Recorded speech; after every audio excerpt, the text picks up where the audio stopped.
Welcome to Living Your Senior Life, the podcast that helps you navigate your senior years with confidence, joy, and practical advice. We're Mark and Debbie, and we're so glad you're here. Easter is just around the corner, and in today's episode, we're talking about something that so many of us can relate to: how the holidays shift as we get older. The gatherings get smaller, the traditions change, and sometimes the day can feel a little different than it used to. But here's what we want you to take away from today's episode. Different doesn't mean less meaningful. In fact, Easter after 50 can become something even more intentional, more peaceful, and more truly your own. So grab a cup of coffee, tea, or your water, get comfortable, and let's talk about how to make this Easter truly meaningful. Exactly where you are right now. Let's dive in. I want you to close your eyes for a second. Try to pull up a really specific smell for me. Okay. It's this mix of hot white vinegar, cheap food dye tablets, and, maybe just a little bit of stress sweat. Oh, man, yeah. The unmistakable scent of Easter past. Exactly. I mean, I'm picturing my kitchen maybe 20 years ago. The table is just covered in newspaper. Oh, and the plastic grass. Yes. The plastic grass that is literally woven into the fibers of the carpet, stuff that I will never, ever get out. And I am trying to wrangle 3 kids into these pastel outfits that are itchy and frankly guaranteed to be stained by noon. It sounds like an endurance sport, honestly. It really was. But here's the thing, and this is where I want to start today. At the time, I thought that chaos actually was the holiday. Right. I sort of equated the noise and the mess with the meaning. Like, if I wasn't completely stressed out, I wasn't doing it right. But now, let's flash forward to today. For a lot of our listeners out there, specifically those over 50, the house is, well, it's different. It is. The kids are grown, maybe they're living in different time zones entirely. That massive dining table suddenly feels a little too big, and the house is just quiet. And for many people, that silence can be incredibly jarring. It creates a sort of vacuum. And it really does. And if we're being completely honest, it can feel like a loss. It feels like the real Easter is over, and this is just the leftovers. So that is exactly what we are digging into today. We are doing a deep dive into a really thoughtful piece from Living Your Senior Life, and it's titled A Meaningful Easter After 50. It's a great piece. It is. And our mission here is to really challenge that feeling of loss. Right, because we're looking at a fundamental reframe here. The source material argues that quieter absolutely does not mean less than. Yeah. In fact, the core premise is that if we start trying to replicate the chaos of the past, we might find that a quieter Easter actually offers more meaning. But that's a hard sell, isn't it? I mean, when you're sitting in a quiet house, it's so easy to feel like you're just missing out. It is a hard sell. And that's because of what psychologists call cognitive dissonance. Okay, break that down for us. Well, we have this script in our heads of what a celebration should look like. It involves crowds, production value, noise, performance. And when reality shifts to a smaller scale, but that script in our head hasn't changed, we feel a disconnect. We feel like we're failing the holiday somehow. Exactly. So the goal of this deep dive isn't just to give you tips on how to decorate a smaller table. It's to rewrite that entire script. I love that. We are pivoting from a mindset of recreating the past. Which is a losing battle, by the way, because you can't recreate 1998. True. We're pivoting from that to intentionally designing the present. And the source covers everything from the neuroscience of rituals to the sociology of connection. It's very comprehensive. Okay, so let's unpack this, because I think the biggest hurdle is definitely the emotional one. The article talks about the trap of comparison, and I really feel this. You look at your table set for 2, and you instantly compare it to the table set for 12. This is critical to understand. The source warns that you aren't comparing your current reality to a blank slate. You're comparing it to a highlight reel. That's such a good point. When you think back to those chaotic Easters, you remember the laughter and the cute photos. You conveniently edit out the toddler meltdown in the church parking lot. Or the arguments over who hid the eggs. Right. And the fact that the ham was dry. I definitely blocked out the dry ham. We all do. It's a form of nostalgic bias. But here is where the expert advice gets really interesting. The source suggests we actually have to change our metrics for success. Metrics for success, okay. Yeah, for decades, your metric for a successful Easter was activity. How busy were we? How much did we get done? Did we survive the day? Pretty much. Yeah. But now that metric has to shift to resonance and peace. If you judge a quiet day by the metric of busyness, you lose every time. Because you're not busy. Exactly. But if you judge it by the metric of depth, you might find you're actually winning. A smaller guest list isn't a deficit, it's space. Space for actual conversation. Space to taste your food. Space to reflect. I really like the idea of space. But let's get practical for a minute, because philosophically I'm right there with you. But practically, if I wake up on Easter morning, pour my coffee, and turn on the morning news like it's just a random Tuesday, I'm going to feel bummed out. The silence is going to feel heavy. You're absolutely right. If you treat the day like a normal day, it will feel like a normal day. That's just how our brains are wired. We need cues. And this brings us to the first big pillar of the article, which is rituals. Specifically, morning rituals. The source calls these micro-rituals. Yes, micro-rituals. Yeah. And I want to talk about the neuroscience here for just a second. Our brains are essentially prediction machines. They rely heavily on patterns. Okay. So if you run your normal weekday pattern, your brain releases weekday chemicals. It settles into its usual routine. To feel celebratory, you need a pattern interrupt. So we need to shock the system a little bit. Gently shock the system. Yes. The source suggests low-stakes, high-impact changes. For example, before you even pour that coffee, you light a single candle on the kitchen table. Okay, I have to play devil's advocate here for a second. Lighting a candle feels a little, I don't know, small. Does that actually do anything for me psychologically, or is it just kind of woo-woo? It's totally valid to be skeptical, but think of it as anchoring. It's not really about the candle itself, it's about the signal. The signal to your brain. Right. You are physically marking the moment. You are engaging a sensory input that tells your nervous system, pause. This moment is different. This space is sacred for the next hour. So it's really about intentionality. You're taking active control of the morning rather than just letting the morning happen to you. Precisely. And there are other suggestions too, like playing specific music, not just turning on the radio or a morning talk show, but maybe a choral piece or some light jazz, something you only play on this specific day, or reading a short poem. You are building a sensory architecture that tells your brain we are celebrating. Sensory architecture. That makes total sense. Now, speaking of senses, the source brings up an element that is totally free, but we often completely ignore it because we're too busy staring at our screens. Nature. This is honestly one of the strongest points in the material. The author calls going outside an underrated tradition. Which seems so obvious, right? It's spring. Go outside. But I think they mean something much deeper than just getting some fresh air. They do. They are talking about witnessing. If we look at the thematic core of Easter, and this is regardless of your religious affiliation, it is fundamentally about renewal, rebirth, life coming back after a dormant period. And nature is literally acting that out right outside the living room window. It is the physical manifestation of the holidays theme. The source makes this really beautiful point.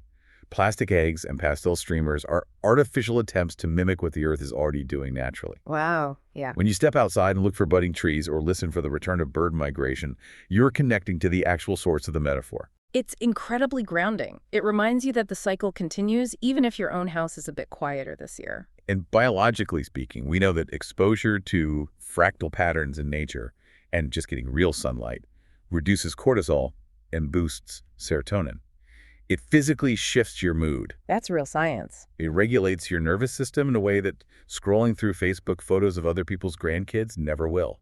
That is a very good point. The doom scroll is incredibly dangerous on holidays. Now, I do want to flag the accessibility note here because the source was very careful and specific about this. This isn't about going for a 3-mile power hike. Right. Not everyone has that level of mobility, especially in the demographic we're discussing today. The source explicitly states that the goal is presence, not exercise. So sitting by an open window completely counts. It counts. Sitting on a porch counts. It's about sensory input, feeling the air, hearing the birds. It's not about burning calories. It's about being a witness to the season. Okay, so we've handled the internal state with our morning rituals, and we've connected to the outside world through nature. Now we have to deal with the house itself, the environment. Ah, yes. The decor. I have this visceral memory of dragging 4 giant plastic bins of decorations down from the attic every single year. And frankly, just the thought of doing that now makes my lower back hurt. But there's this guilt, right? If I don't put out the bunnies and the wreaths, am I just being a Scrooge? That is classic decorating fatigue. Yeah. And it heavily contributes to that sense of overwhelm. If you think Easter requires transforming your entire home, you might just decide to do nothing at all because it's simply too much work. And then you end up with a house that looks completely barren, which just reinforces the sadness. It's a vicious cycle. It is. So what's the alternative? The source proposes the refresh one small space rule. One small space. I can definitely get on board with this. It's all about cognitive load. Clutter takes real mental energy to process. The idea here is to concentrate your energy. Don't dilute your effort across 8 different rooms. Choose one focal point. Maybe it's the kitchen island, or maybe it's the mantle. And what are we actually putting there? You keep it simple. A vase of real tulips, a single framed print, maybe a small bowl of painted eggs. The psychology at play here is attentional focus. So when you walk into the room, Your eyes immediately drawn to that one beautiful thing. Your brain registers spring. It registers celebration. you don't need a 6-foot inflatable bunny on the front lawn to get the dopamine hit. You really don't. In Yeah. fact, one perfect, thoughtful arrangement can create a sense of calm and beauty that a whole plastic bin full of knickknacks cannot. It signals care without demanding exhaustion. I love that. The idea of quality over quantity, which actually segues perfectly into my absolute favorite topic, which is food. Because this is another area where we tend to wildly overcompensate. We have this feast mentality. We do. We think we have to make the huge ham, the potatoes, the green beans, the rolls, and 3 kinds of pie, even if there are literally only 2 people eating. It's partly habit, I think. It is habit. And it's partly an attempt to fill the silence with food. And then you are eating leftover ham until the 4th of July, which nobody wants. Nobody wants that much ham. No. The source advises a really smart rule here, simple and special. It's about balancing nostalgia with reality.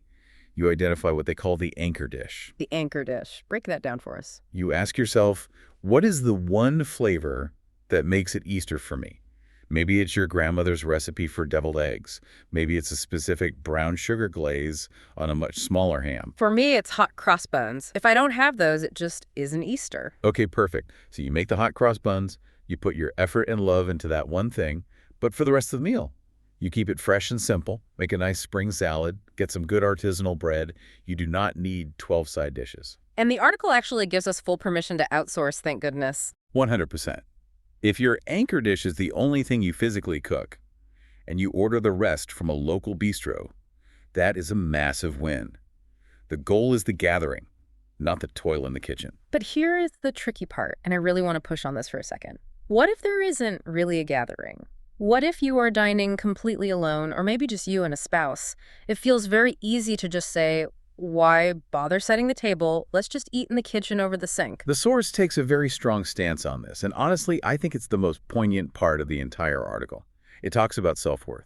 It literally says, you are worth the effort of a real table setting. That line hit me hard when I read it, because it really calls out that tendency we have to treat ourselves as second-class citizens in our own homes. It challenges the very idea that special requires an audience. If you eat over the sink, you are subconsciously reinforcing the idea that you don't matter, that the celebration is purely performative for others. Wow.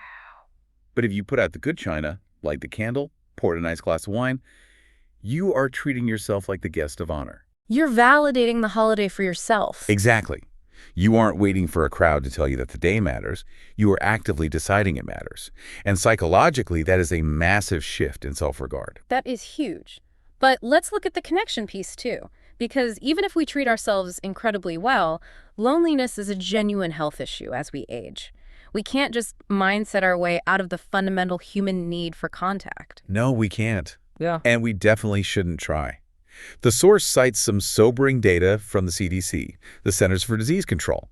It highlights that social isolation is a major risk factor for health issues in older adults. It actually rivals smoking or obesity in terms of impact. But here's the crucial nuance. Connection does not require density. We don't need a crowded room to feel connected. Correct. We often confuse socializing with connecting. Socializing is mingling with 20 people at a party. Connecting is being truly seen and heard by one person. Right. The source suggests redefining gathering entirely. Aim for just one meaningful interaction. Just one. Invite one neighbor over for coffee and dessert. Or call one friend you haven't spoken to in a while. I imagine a deep 40-minute conversation with one good friend releases completely different brain chemicals than superficial small talk with 20 distant cousins. It absolutely does. It triggers oxytocin and it lowers stress. Yeah. It feels nourishing in a way that navigating a loud, crowded party often doesn't.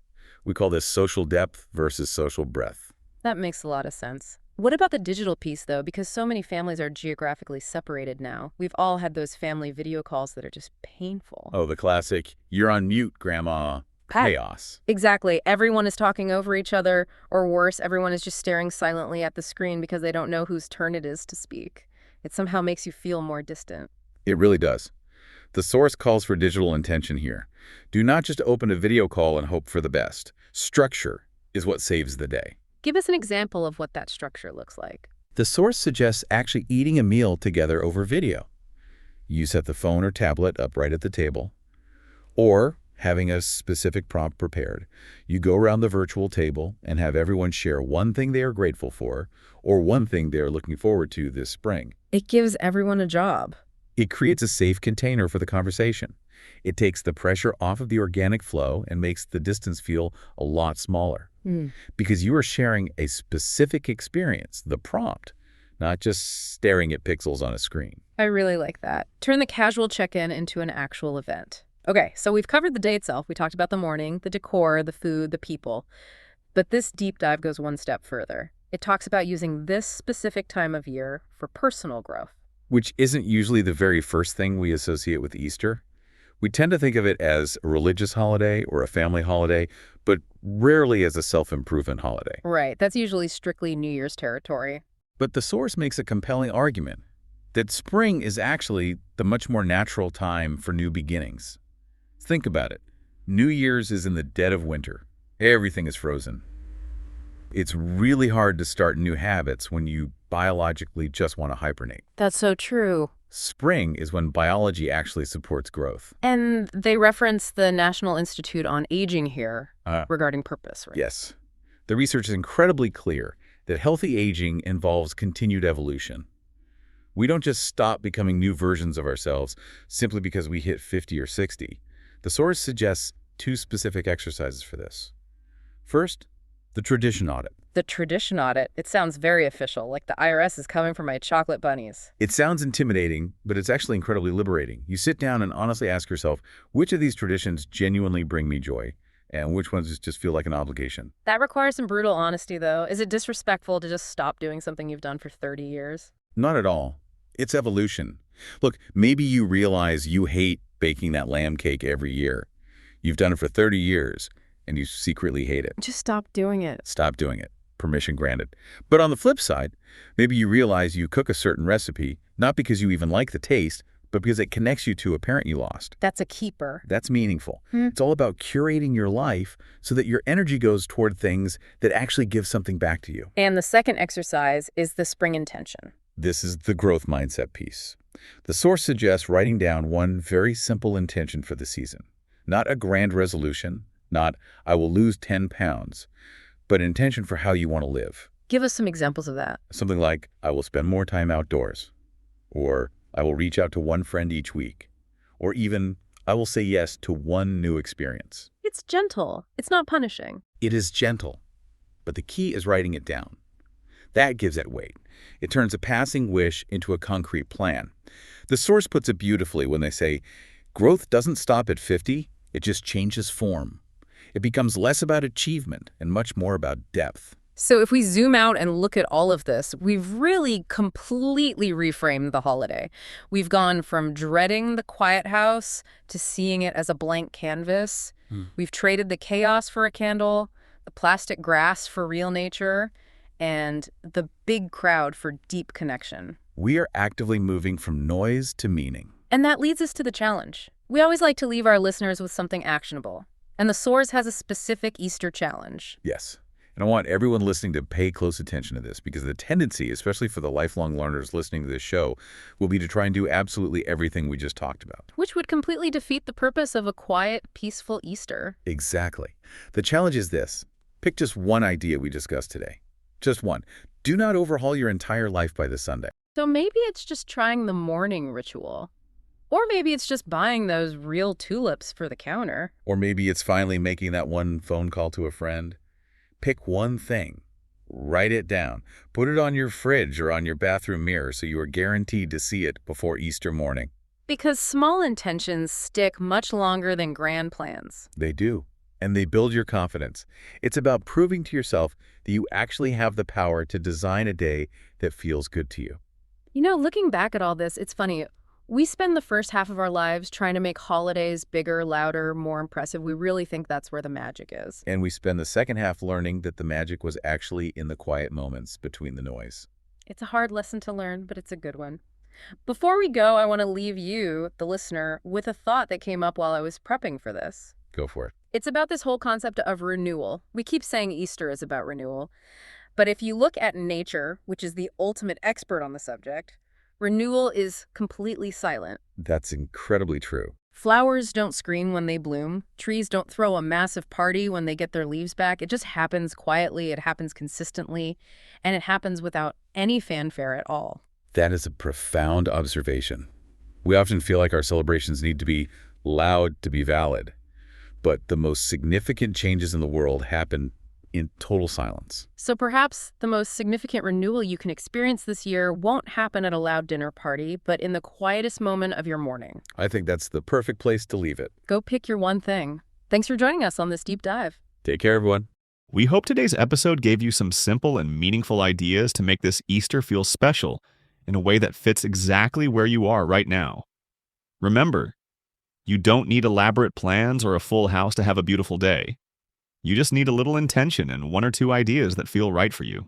If you'd like to read the full blog post with all of today's tips, head over to livingyourSeniorLife.com. We'll have the link in the show notes.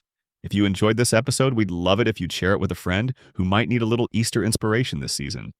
And as always, until next time, take care of yourself and live your best senior life.